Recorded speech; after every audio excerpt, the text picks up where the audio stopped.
মেয়ে বাচ্চা ভগবান তাকে দেয় যে মেয়ে বাচ্চার মান রাখতে পারে, যে মেয়ে বাচ্চাকে বড় করার মতন ক্ষমতা রাখে। আর তার থেকে বড় কথা হচ্ছে যে মেয়ে ছেলে সবাই আজকাল সমান।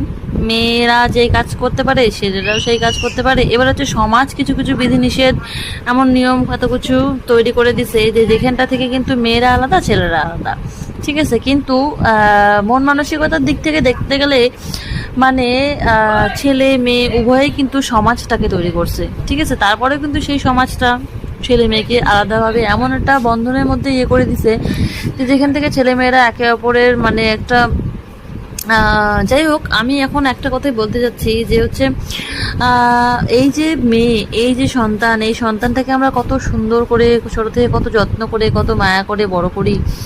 তারপরে এই জিনিসটাকে টাকা পয়সাগুলো খরচ করে তাকে বিয়ে না দিয়ে আমার মনে হয় যে ওই টাকা পয়সাগুলো খরচ করে মেয়ের পড়াশোনার পিছনে বা তার কোনো কিছু হওয়ার পিছনে খরচ করলে বোধহয় বেশি ভালো হয়। তাহলে পরে সে অন্ততপক্ষে নিজের পায়ে দাঁড়াবে। আর যখন নিজের পায়ে দাঁড়াবে, নিজের মতো একটা জীবনসঙ্গী পায়ে না দাঁড়ালেও খুঁজে নেবে, আর যদি পায়ে দাঁড়ায় তবুও খুঁজে নেবে, জীবনসঙ্গী খুঁজবেই, তাই না? তাই জন্য সেই টাকা পয়সাটা খরচ তার ওই জীবনসঙ্গীর পেছনে খরচ না করে তার জীবনটা গঠন করার পিছনে খরচ